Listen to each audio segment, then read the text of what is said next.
Welcome to another episode of Horrors Untold. Today, Mark talks to Elena Maria Sanchez, the artist who brought the illustrations to life. From scare acting at Halloween Horror Nights to tackling some truly strange art requests, Elena shares what it was like to blend horror and creativity for the book. Enjoy the episode, and we'll see you in the fog. Hi, my name is Elena Maria Sanchez, and I am a graphic designer and illustrator, and I help bring the illustrations to life in Horrors Untold. I actually wanted to ask you about that process. What inspired you? How was it like? All that fun stuff. Yeah, I feel like when I was originally contacted by Mark about the project, I really wasn't sure like what it was going to be about, but as I got deeper into the narrative with the creative leads, Mark and Zandra, I started to get inspired, I feel like, by so many different things, whether it was the event itself or just like horror as a genre and kind of piecing together this really dynamic style that kind of unfolds as you get deeper into Horrors Untold in each of the different sections. So taking inspiration for like merchandise and food. We had like vintage style food menus from diners. We wanted to have like a very specific feel for that section that felt kind of like sweet and nostalgic versus the opening section where we get more into like Hunter's blog and it has like a lot of like kind of digital cartoonish renderings that feel kind of like mid 2000s like bloggers and whatnot, which really like places that for our audience, which I feel like is kind of a combination of folks who are in their like 20s, 30s, and 40s who like grew up with the internet. So it has kind of this like modern nostalgia feel to it. And I think each section had its different source of inspiration here, which I think is really fun and exciting. And it's kind of from, I would say, like different perspectives of the event itself. Um, And yeah, I think that's an answer to your question. It is an answer, yes. Okay, there you go. You, this always has stuck with me. You mentioned what once to me how it was unusual in one project to be able to do so many different types of things.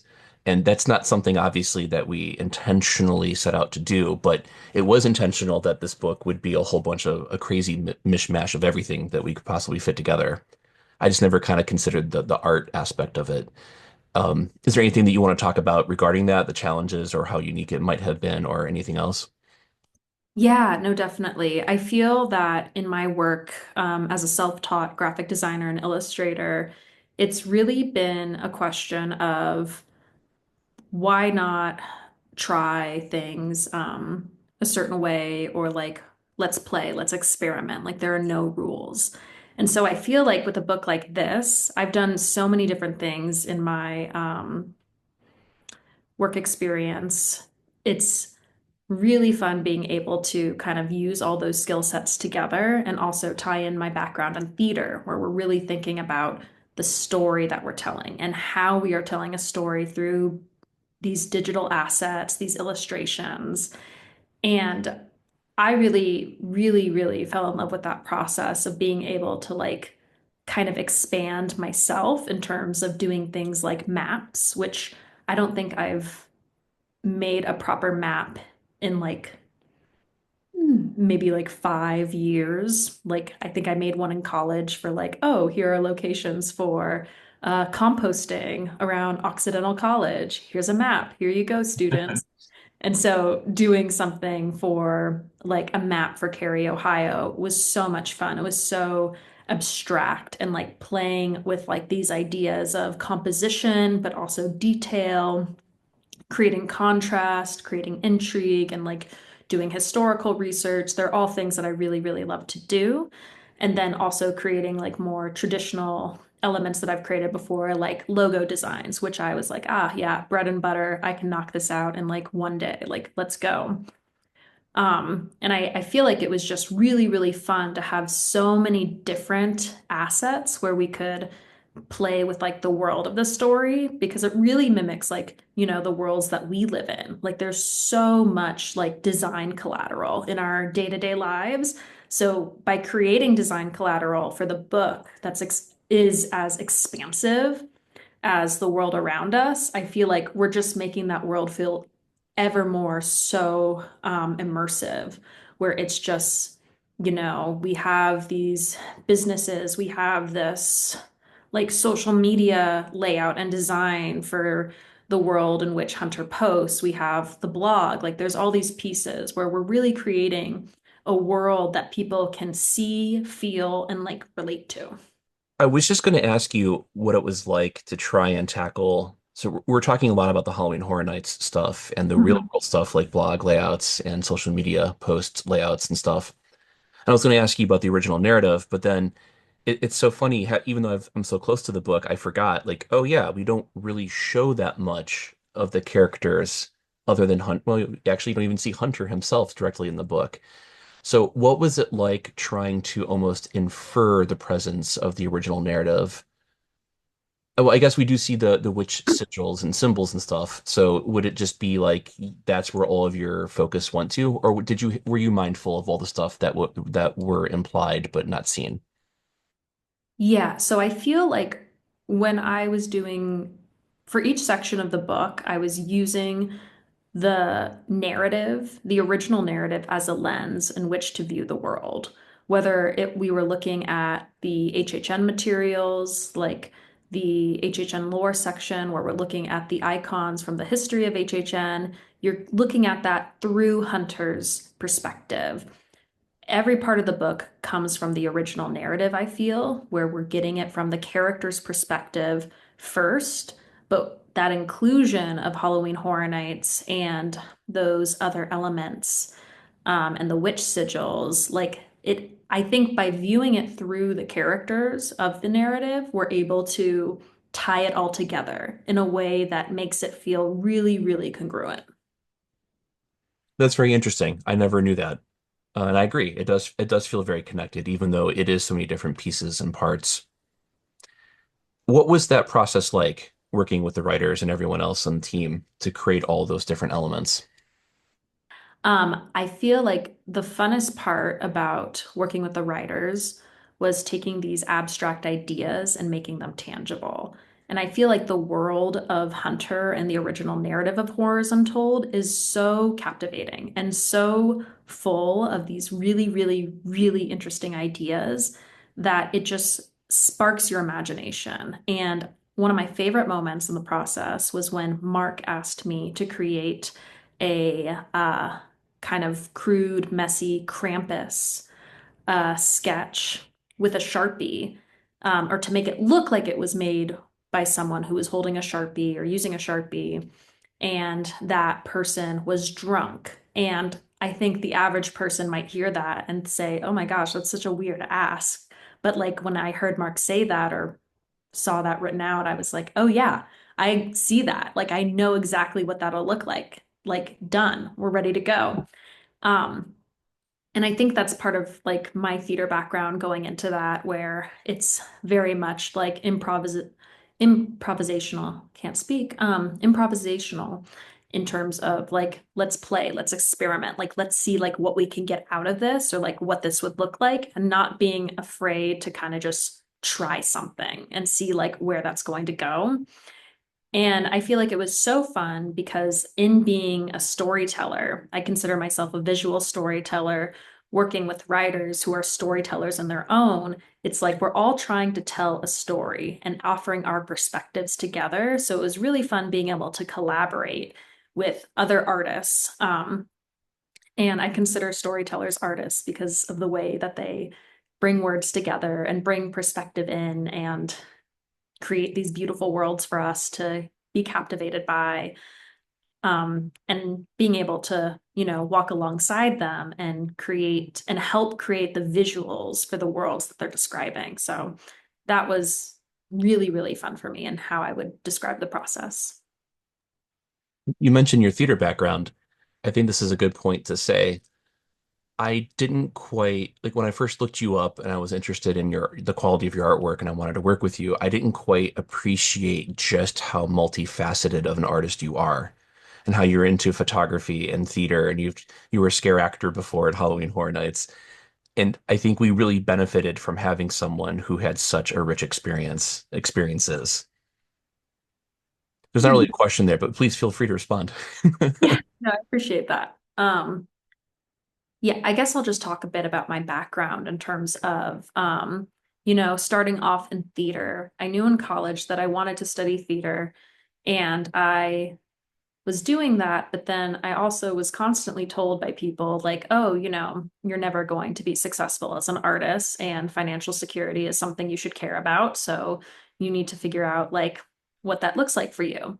And so I got really into graphic design because I was like, oh, I have played with Photoshop in high school. I've like done little things like that. So then in college, I taught myself how to do graphic design. And I feel like something that's really interesting about people who are self-taught in any subject is you kind of like do away with binary thinking early on in the process of your learning, which you have to do when you're self-taught, I feel, because you won't get anywhere if you tell yourself, this is the way I have to learn something, or this is the way I have to be as an artist. And so I really like to think of myself as like a culmination of all of my different perspectives, whether it's, Elena, the illustrator, or Elena, the photographer, or designer, and like bringing everything in together because, composition is something that's so important for photography, design, illustration, lighting, and they're all different things and focuses. And creating a story that is interesting and emotionally captivating is something that you really, really are focused on as an actor and like focusing on the emotional through line. And I think I apply that to my designs and illustrations in a really, really fun way. And I think also, um, working the event as an actor gives you a really different perspective. I actually really, really hated haunts, like exclusively hated them. I thought scare actors were bullies until I became one. And I realized that all the monsters were my friends. And I appreciated them as artists. And I appreciated them as these really passionate storytellers in their own, wanting to bring these monstrous stories to life. And I remember my friends would make fun of me because I would just walk through the mazes and smile at everyone because I was so excited. I was like, oh my gosh, my friend's doing so good. They're so good right now. Like, ugh, love it. Um, but I think being in the event as a scare actor and then also falling in love with the event in Orlando in the last few years made this project ever so more exciting, being able to connect even further to the event and like the history of it as a designer and illustrator. Is there a favorite part, element, page, drawing, favorite anything that you have from the book? Feel like I have so many favorites. I have so many favorites from the book. And I think if you asked me on a different day, I would say something else. So I'll just list a few. Um, one of my favorite pieces from the book is definitely the hand. I think that as one of the opening illustrations in the book, it is so, so fun. And the background into designing the hand was actually something that I think is really interesting, just in the sense that it was one of the last pieces in the project that I contributed to directly. And it was also something that I wasn't sure like how to approach at first. Like I think there was some relief when Marc told me, "Oh yeah, we're not going to have you work on this," and I was like, "Yeah," because I don't know if I can make it like look as like amazing as I want it to look in my mind. And then, like a week or two later, Marc was like, "Oh yeah, no, we actually do want you to work on that." I was like, "Okay, got to make sure it looks amazing." But again, I think that goes back to my approach as like, the first time you do something, it might not look great. And there's like a really, really gross rough draft of the hands that is hidden deep in the depths of Procreate on my iPad that will never see the light of day. But the second time the second time that I worked on the illustration of the hand looked so gorgeous, so menacing in its like, I don't know, like kind of like dark, sciency way that it looks, the anatomy details of it. Um, it was just such a delight to make. And I love that piece in particular because it was so daunting in the beginning of the process where I was like, ooh, how are we going to approach this? But, you know, trusting the process and just working through it and like trying different things, we got to something that was really, really, really cool and satisfying to make. I also really, really love the map of Cary, Ohio, because I feel like that map was really, really abstract because we were taking from different pieces of Halloween Horror Nights history and like looking at these places within the world of Cary, Ohio, or these characters and these stories and making them tangible in a way that they hadn't been made tangible before. And one of my favorite pieces in that map are the trees, which I was like, oh, we can make these look like the witch sigils. We can connect these two different pieces of these chapters and like kind of merge them together, show like where the lines kind of blur between the sections and infuse them with one another. And so that was just really, really fun to do and kind of like bring together this world that has abstracted like footholds in so many different stories and putting it all together. It was just so much fun to do. So that's definitely a favorite of mine.